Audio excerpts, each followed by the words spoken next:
We bought this lot for 400K, Mhm. right? And, permit approval. So we put 15% down, which is 60K, right? And then closing costs and all that.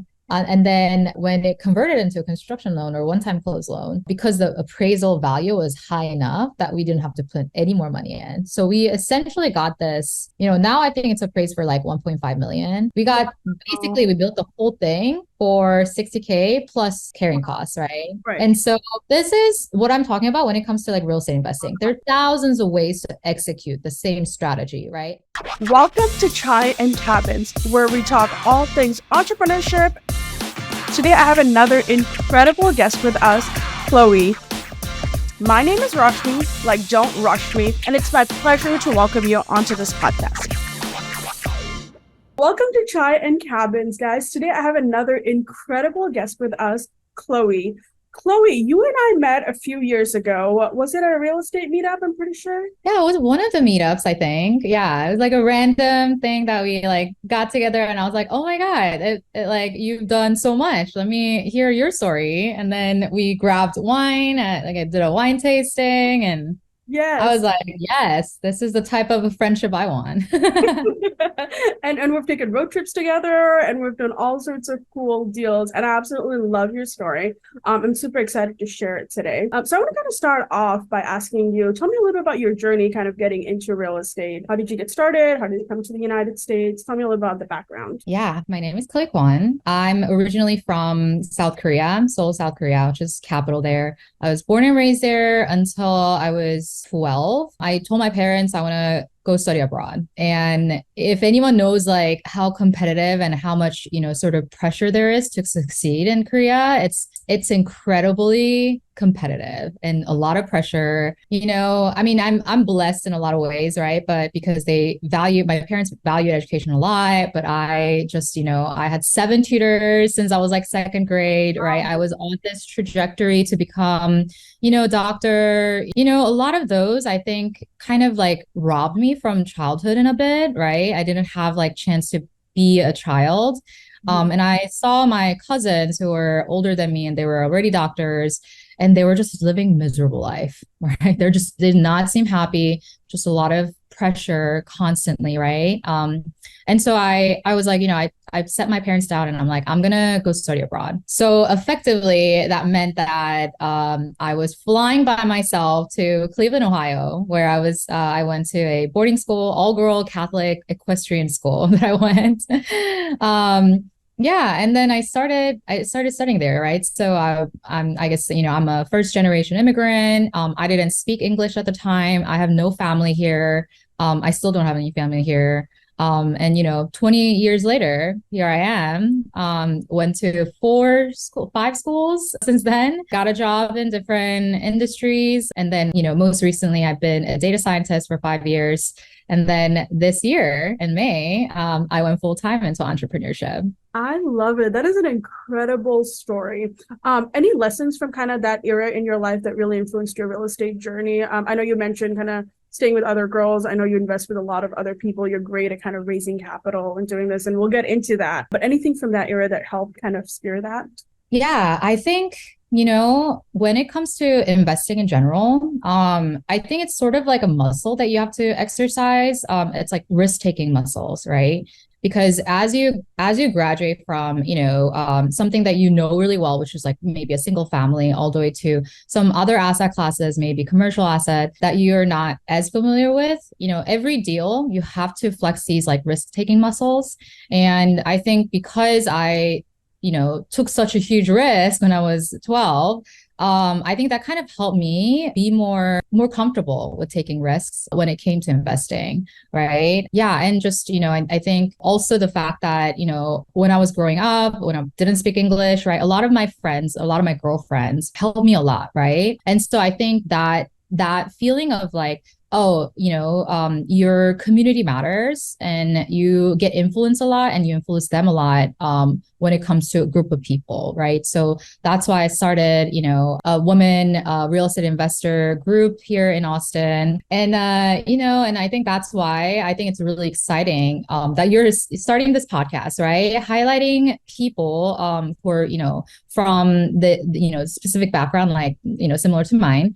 And then, I think it creates a community, right? As you share your stories, other people are going to resonate with some parts of your story. And then that's, I think, how it starts, everyone sort of relating to each other, learning from each other, and then, hopefully do deals together, right? Right. I love it. So you went to boarding school in Cleveland, Ohio. Where did you go to college? I went to another boarding school for high school in DC. And then I moved down to Texas, Houston. I went to Rice University. I wanted to study at like a very small school. So it fit the profile very well. And then, went to work in oil and gas like everyone else, did not like it. And then so that's why when I moved to Austin to go to grad school to become a data scientist. Really? Okay. And so you even up to this point, like the perfect story, like you came over here, you went to school, you got a great paying job, you got a career, and that's where so many people stop, right? So what got you to go, no, like I want to invest in real estate, like I want to do more. So talk to me a little bit about that and maybe what your first deal looked like, what got you interested in real estate. Yeah, I mean, I've always really liked houses. I mean, I love like looking at it, I love touring it, right? And then also, I guess my background with my family. So heavier topic, but it's my life, so I'm going to share it. So when I was like maybe 10, my mom and my uncle, who used to be a GC in Guam, they, started a commercial construction company. So they would build buildings and then lease it out like the units separately to businesses or small business owners and stuff like that, right? Hmm. And I grew up watching my mom sort of being this businesswoman, badass businesswoman in real estate, right? The story ended pretty badly. They basically went bankrupt because, there's a lot of things that Korea is industry is operating and they just didn't have a lot of like, I think background and connection when it comes to that. So we've been most of my life, we were in lawsuits, it was a really bad situation for a lot of people, a lot of stress when it came to money. Yeah. And so I think just having that sort of experience growing up, I think it opened my eyes a lot to, real estate in general and just business in general. Right. And when I got the job as a data scientist and, started working and making pretty good money, right? Six figure right off the bat, I think I looked at that upbringing of all of these sort of stress and trauma that is associated with real estate. And thankfully, I think I've sort of reframed my mind in a way that, okay, I like real estate. I can see the potential, right? Especially in Austin market. I believe, as a data scientist, I believe in like data-driven approach. And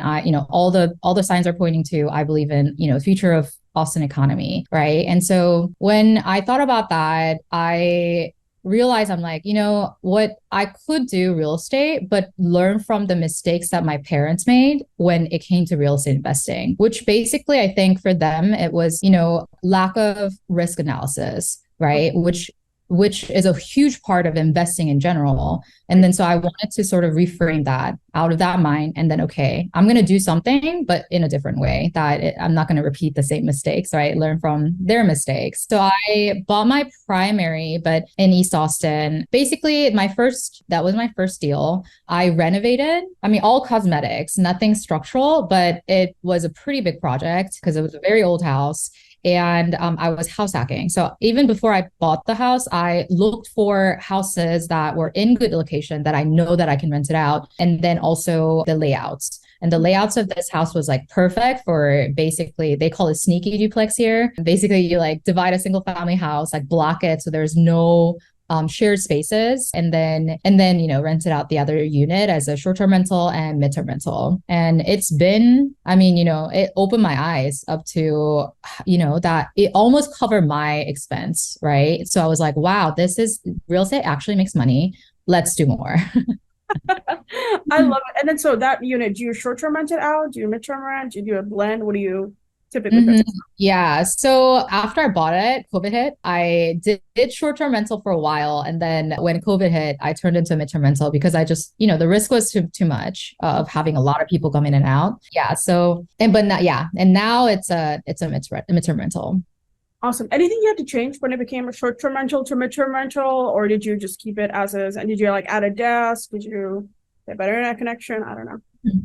Yeah, so we already had Google Fiber, so have pretty fast internet for people who wanted to work from home. It already had like a kitchenette, so it doesn't have a full kitchen like with a stove, but it has all the amenities like, fridge, microwave, all the utensils, like coffee machine, things like that, like toasters. And I did add a desk when it became a midterm rental, like a dedicated like work from home desk. But other than that, I mean, because it converted from Airbnb to or short-term rental to midterm rental, it already had all the amenities, right? But I can see how if you start from midterm rental and you want to convert into short-term rental, there's a whole lot more that you should buy. Correct. And then how do you find people to rent it from you? Are you on Furnish Finder or are you just like telling your friends, hey, I have an extra spot if you guys want to lease it for a few months? Like what's your process been? Yeah, I mean, when it was short-term rental, it was on Airbnb. We did not get that much VRBO. I think VRBO audience is a little different. Yeah. And that's not something that they're looking for, just one bedroom apartment, right?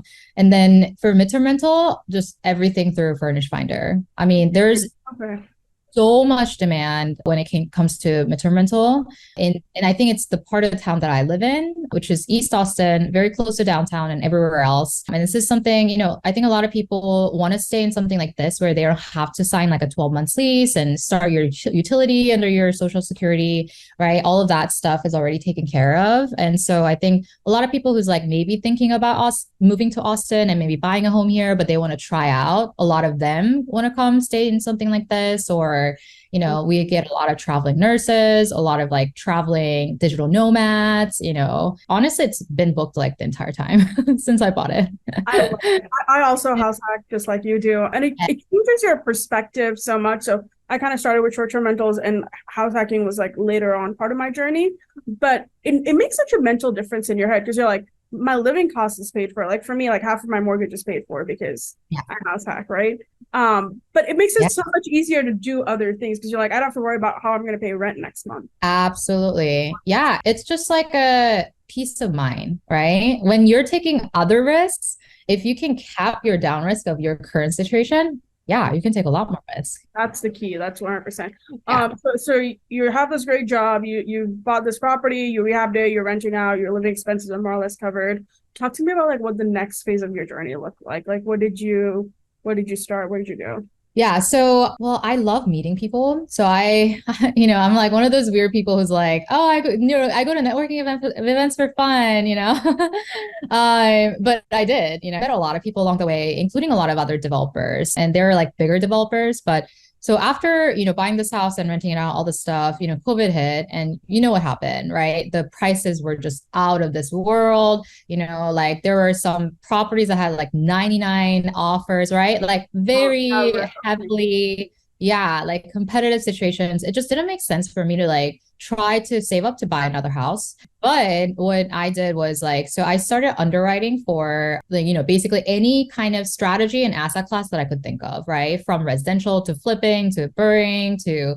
whatever, development to self-storage, commercial assets, all that stuff. And like, I was like, numbers are just not working out, right? And then so, but I was talking to another developer and he was telling me about, sort of the how development goes in Austin, because Austin is kind of unique in some sense because it's yeah. so hard for the permitting process. It's kind of I heard that's very similar to California.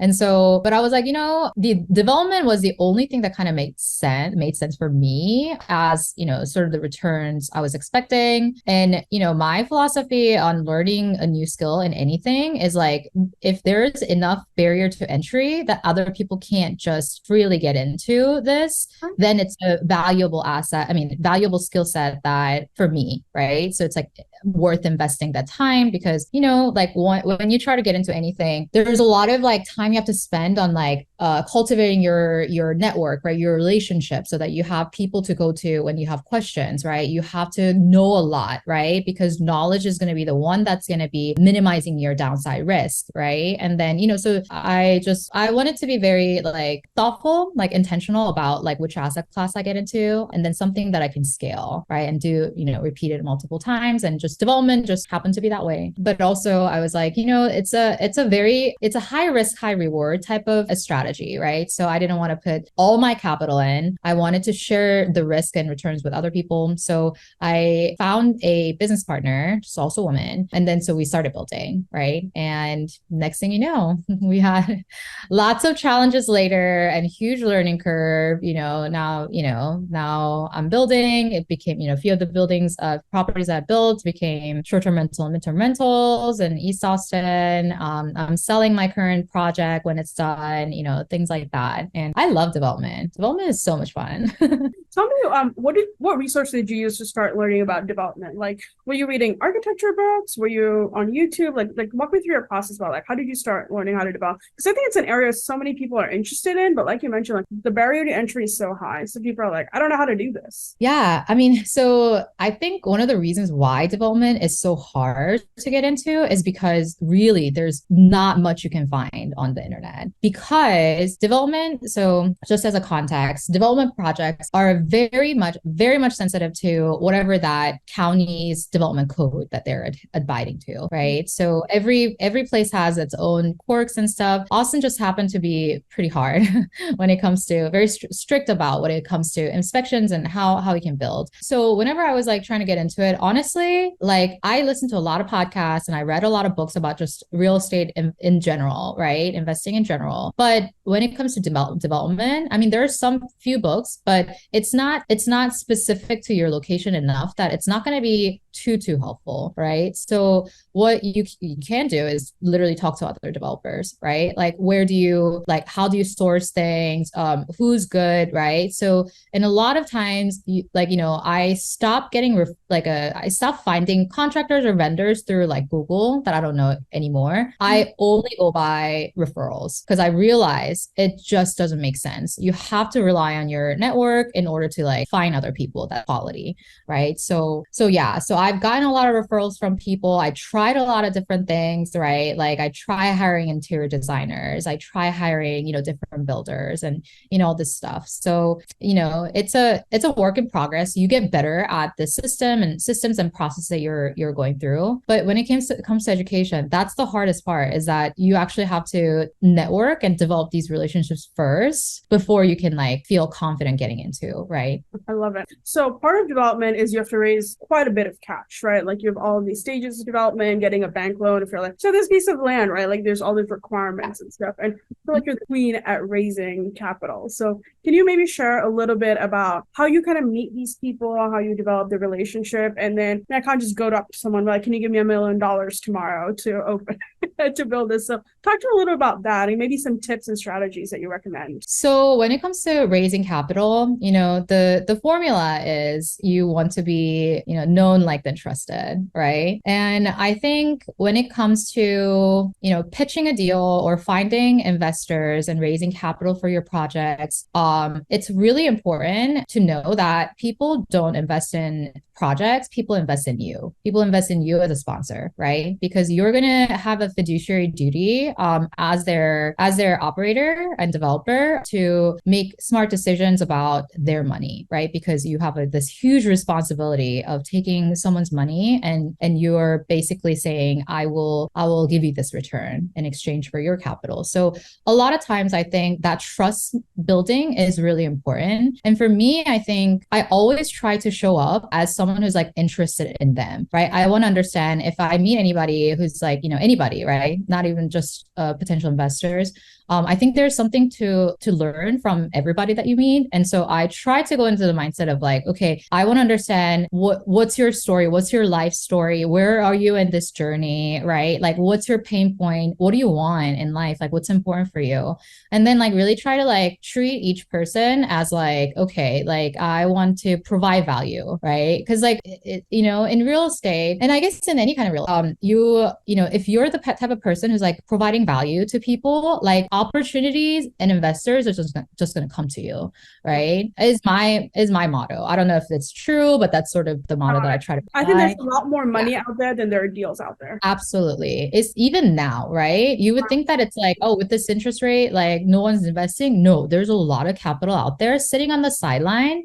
But, I think when it comes to pitching deals, you really like you have to take it really seriously, right? You really have to know what you're doing, right? And you have to have that determination that if you don't know, or, if you're falling short on something, like you should go learn, or you should find other people who can help you bridge that gap, right? And so I always try to like, I have like a different techniques of like talking to different types of people, right? Like if you're talking to a man, have more, analytical sort of arguments of like why they should invest in this deal, right? Like I'll talk a lot more about numbers. When I'm talking about like women, I talk more about like their dreams and their, future. What's their life like? What kind of life, what do you want, right? It's like understand them more in like an emotional level, right? And then, finding real investors, I mean, this is like not something they're like, go to here and you can find them, right? I go to so many different networking events on all different types of things too, from like entrepreneurship and tech to like real estate, commercial real estate, right?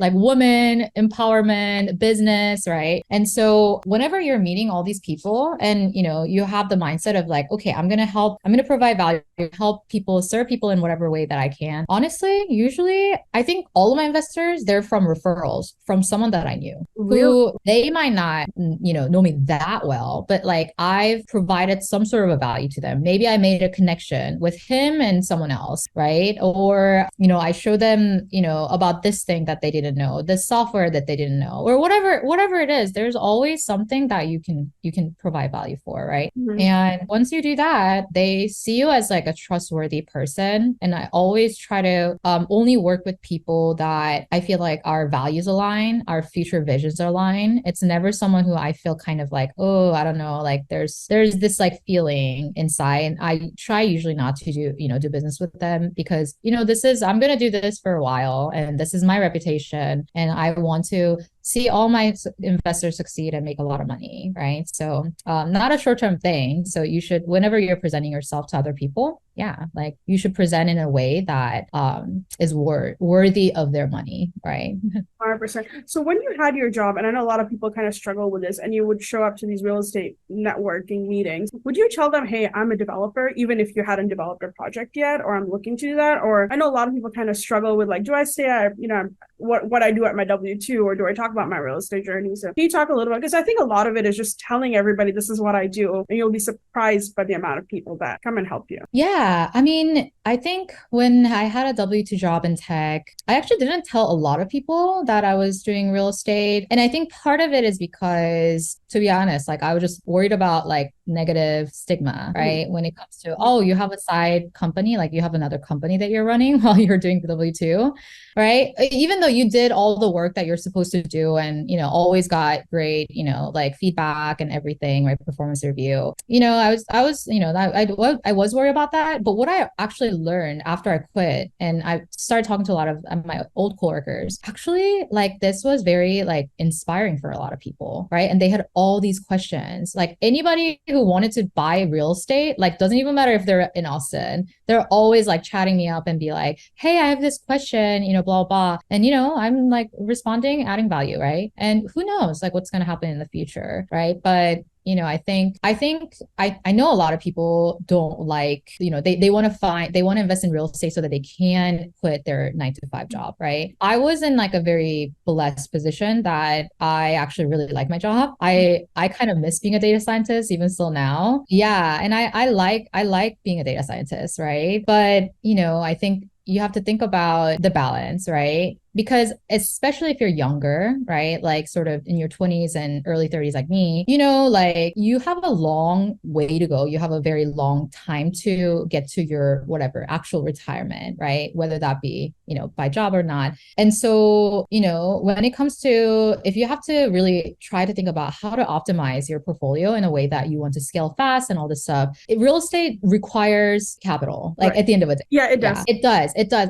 Of course, there are ways to make make money with like zero money down, right? There's a lot of creative financing stuff. I'm just saying it's like it's a lot harder to get into Yeah, that, and it's I a agree. lot harder to scale, right? So when it comes to that, and if you're younger, it's absolutely great that you have like a high paying W2 job, right? Build that capital, and also having a W2 means you have a way easier time for financing, right? Unless you get into commercial. So, like use that your W2, your existing situation, right, as like an opportunity so that you can set yourself up with this like strategy and plans to get to the place where you can quit your W2 job, right? But I think a lot of people kind of hate their job so much that they're like, how can I retire right now? Right.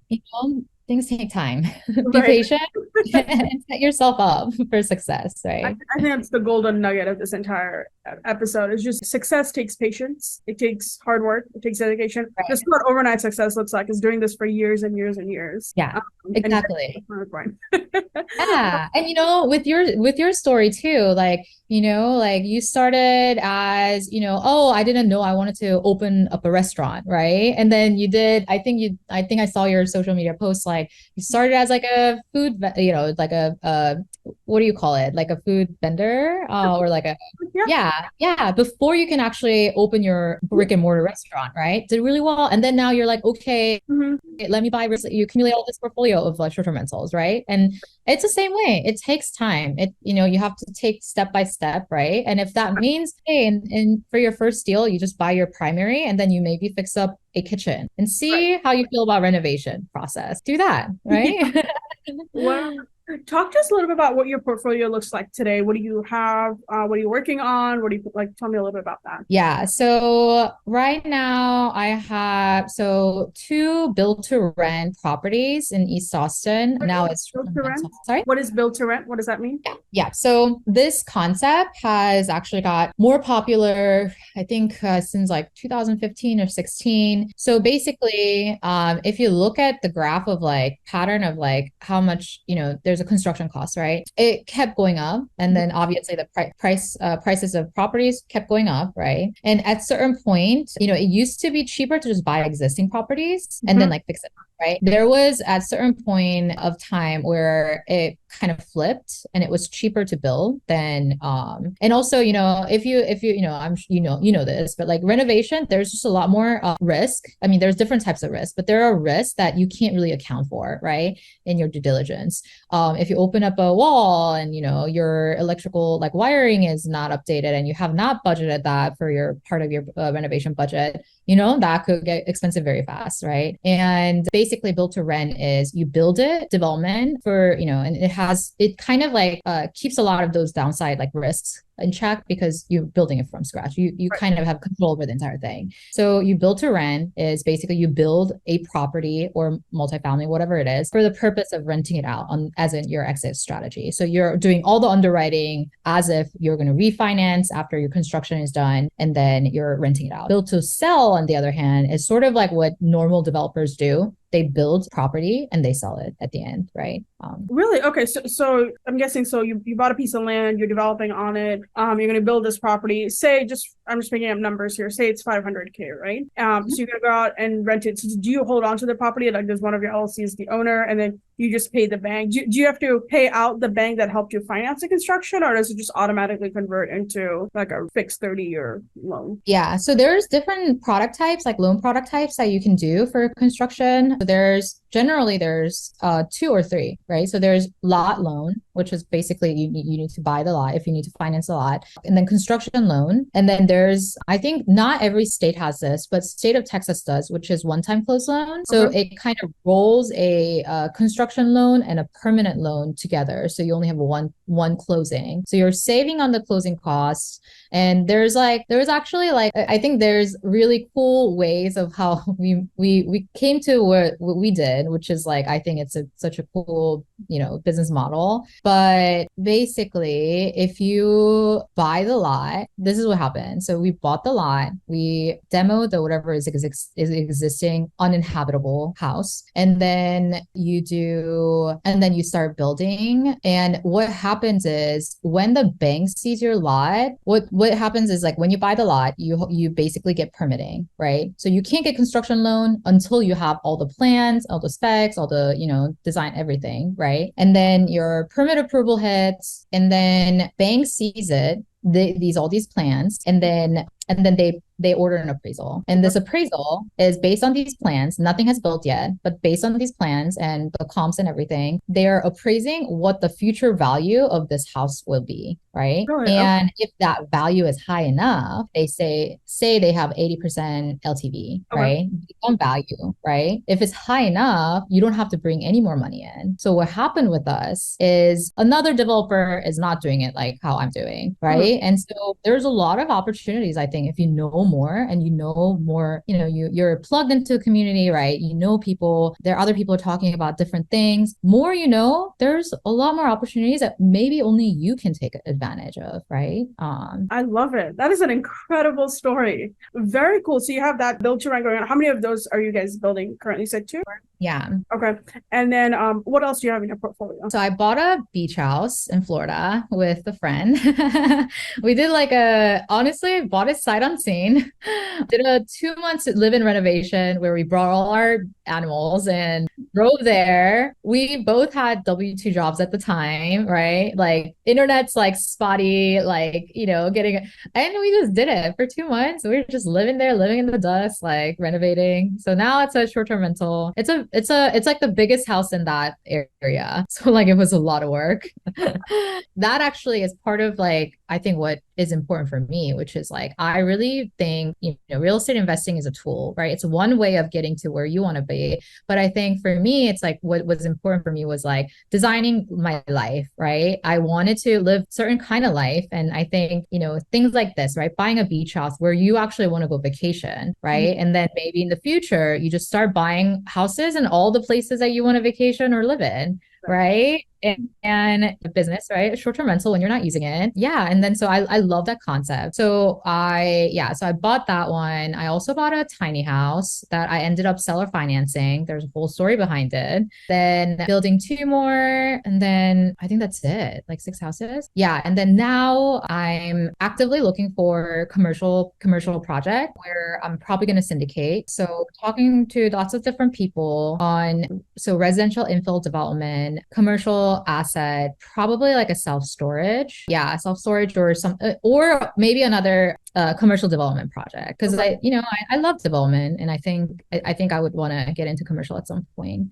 Yeah, and then the course is what I'm on. But tell us a little about your course. What do you guys have in there? I read the flyer, and we'll post a link to that down below. But talk to me a little about that. Yeah, so the women's group, the investor group that I started years ago was I started because I feel like when I got into real estate investing, there weren't as many women within my network who liked talking about real estate. But as you know, real estate is very addictive, and once you get into it, that's all you want to talk about, right? And I just simply didn't have that community. And so I wanted to create one. And once I created one, I started talking to all these women who kind of have a same profile as me, right? So maybe you're not an immigrant like me, but you're a woman, you maybe work in tech or some other male dominated industry. You've done everything that the society expects you to do, right? You studied hard, got good, went to good school, got good jobs, maybe married, had kids. And then you're like, now what? Right. And a lot of women, especially my coworkers who are working in high tech, they're like, yeah, I maxed out my 401k. I'm investing in stocks, and then I have my primary house, and then everything else is sitting in my savings account. And and then they're so crazy. And they just simply didn't have I don't know, we just didn't have role models that we can see oh, real real estate investing is for me, right?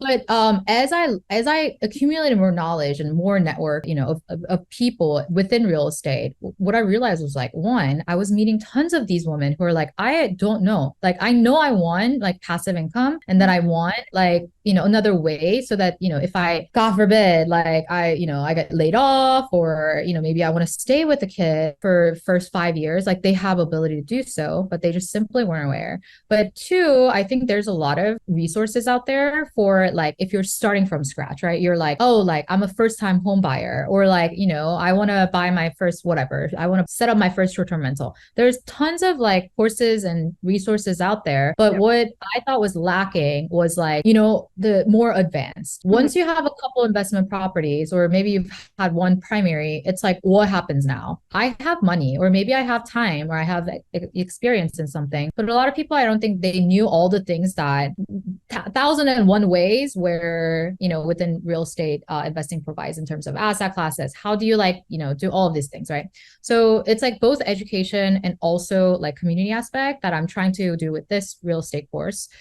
Is like, I will give you like, basically all the education overview of like what is out there, right? From residential to commercial. And you might be like scared of commercial, but also it's like a lot of times it requires less time of yours, right? And so anyway, so just knowing all of that out there, education on, your mindset, right? What is an investor mindset? How do you overcome your limiting beliefs? And then, all the education pieces on, how does financing work? How does underwriting work, right? A lot of women are scared of math. And thankfully, like, I mean, I'm like a STEM background, so I actually love math, right?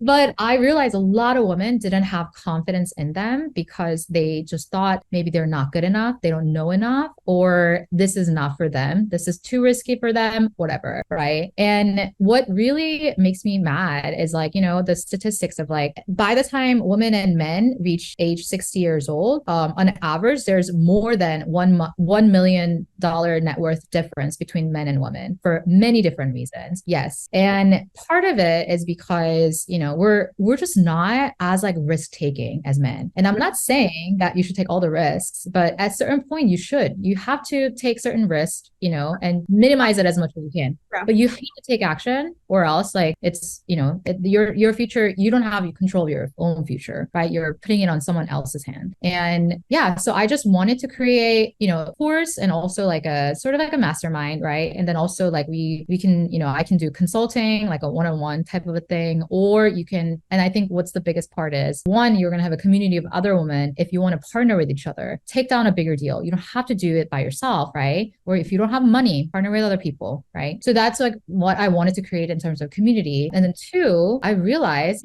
these real estate deals, like opportunities, syndication deals, they're not easily accessible for other people, right? But there's so many deals out there. And so I was like, okay, whatever you need. So we're going to give you a personalized, like strategic plan for where you want to go in the future. But if you want to do any of these, I have all of these resources from templates to connections with maybe investor friendly agents or syndication deals that I know the sponsors, right? We'll look at underwriting for, say, the syndication deal or RV park deal together, so that you feel confident knowing that, okay, this is like the right way. And then like, let me take this action. I love that. If all of our listeners want to get more information, how can they connect with you? What's the best platform for you? And what are your details? And we'll put it in the show links below as well. Yeah. The easiest way, there's two ways. If you want to message me, like a DM me on Instagram, my Instagram handle for the real estate account is my name. So Chloe Kwon, CHLOEKWON.RE. Or you can go to my website, which is www.lifedesignbychloe.com. Okay, awesome. And then one last question I'd like to ask kind of everybody that we're going to have on this podcast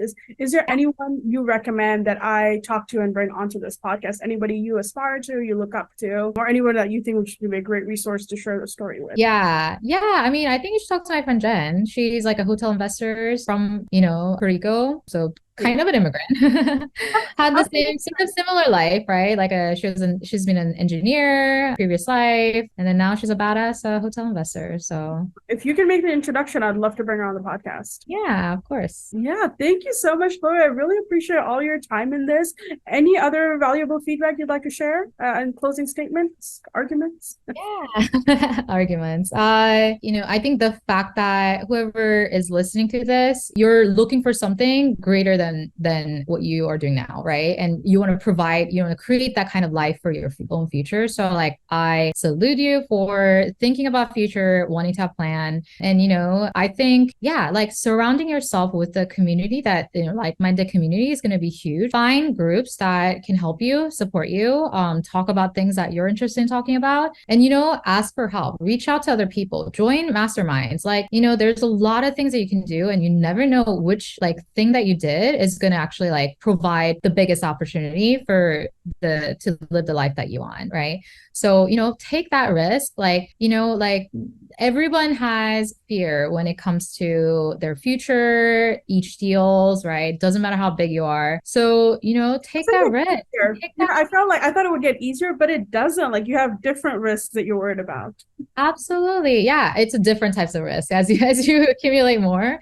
Yeah. But the life that you want, as big as you dream of, I really truly believe that every single woman or someone else, it could be men, you have what it takes to make that happen, that dream reality. You just have to make smart decisions and, keep growing as a person. Right. And last thing I want to say about real estate investing is, I think a lot of people think it's like about math and, whatever, right? Like about money. But the biggest thing that helped me, and I think biggest thing that I see a lot of other people do, is your mindset. Like you really have to have, it's a very turbulent journey. You really have to have a strong mindset, like strong mental capability to withstand anything that goes, you'll go through. But just know that there's a lot of people here they're good people and they're very much willing to help you. So ask for help. I love it. So I know you mentioned the mindset. So I do want to take a little time just to talk about that. Is there anything you do specifically for your mindset? It's something I kind of struggle with too, right? And you fall off the bandwagon. Like there's no one looking after you once you don't have a job, right?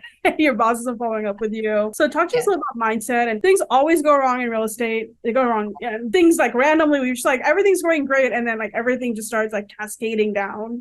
So, anything you do specifically for mindset that you find is really helpful? Yeah. So actually, when I first started investing in real estate, I decided that I am only going to speak in like a positive way when I have like an inner monologue with myself, right? Because I think this is a lot of women do this too. We think about the worst case scenario, right? And we think about things that didn't even happen. And you're just worried like, oh my God, what if someone like falls and like breaks their hip and sues me, right? I mean, this actually hinders a lot of people from taking action, right? Because you're thinking about negative stuff. Oh, I'm not good enough at, in math. I'm not, I don't know this enough, whatever, right? Then self-doubt, that little seed is going to grow into something bigger within you, right? So for me, I just made one day, I was like, I just made a decision. I'm like, I'm going to be aware of whenever I talk negatively to myself, right? Self-doubt, right? And then so I started catching myself saying these things and I try to phrase it in a way that's positive, right? I can do this, right? Right. And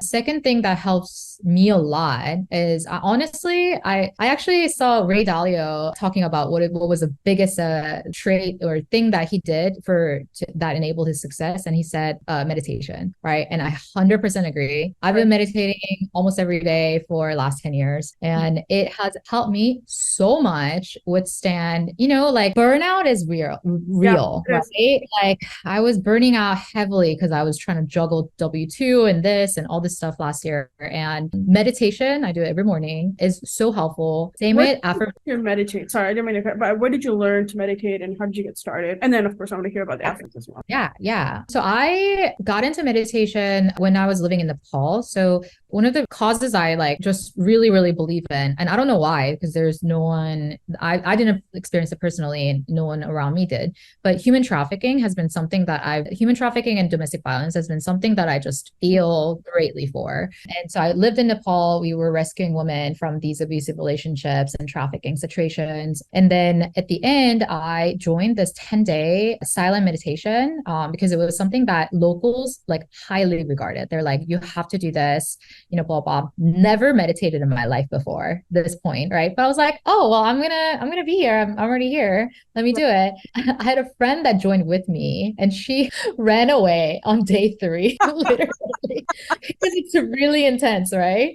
It's like you wake up at 4 and then you meditate, hour, take 5 minute break, hour, 10 minute break until lunch. You have lunch silently. You can't talk, you can't read, you can't watch anything, you can't speak, you can't make eye contact with people, you do yoga, I don't know. Wow. And then you start meditating, hour, 5 minute break until you go to sleep. That for 10 days, I learned so much. Really? And then I was hooked. I was like, this really helps. Like, it really helps on everything from just calming your mindset to feeling really grateful and then to cultivate these like visions for yourself, right? And I think when you have a bigger vision, some of the smaller stresses in your life, like kind of it seems a little bit more insignificant. Right. So it really does help like reframing your mindset, right? Because stress will not go away. Things happening in your life, like, Right. is not going to, as long as you have a life, things are going to happen. So, but what you do have control over is how your mindset of how you are taking that information and processing in your brain, right? And what's your reaction to it? What actions are you taking? So I think that helps a lot. Affirmations, definitely, right? Sometimes you just have to hear it in your own voice of like that, money comes to you easily, right? You're not faced by a lot of these small stresses, success, your own natural right is success and abundance. And I think when you really try to think about, okay, am I in an abundance mindset or am I in a scarcity mindset, right? When I first became an entrepreneur, I think I was in a scarcity mindset because I was like, how am I going to pay my rent? How am I going to make money? Like, what am I going to do? All this stuff. It's okay. Once you have abundance mindset, stress, you're looking at positive things in life. You're picking out things that are good in your life and you're really grateful. And I swear to God, if you keep thinking like this and you visualize the life that you want, right? Like it will happen. Like manifestation, I know it's kind of woo-woo, but I think it really does it does work. And even if it doesn't like produce the vision that you're looking for, at least like your journey and your mindset to get there is way more peaceful.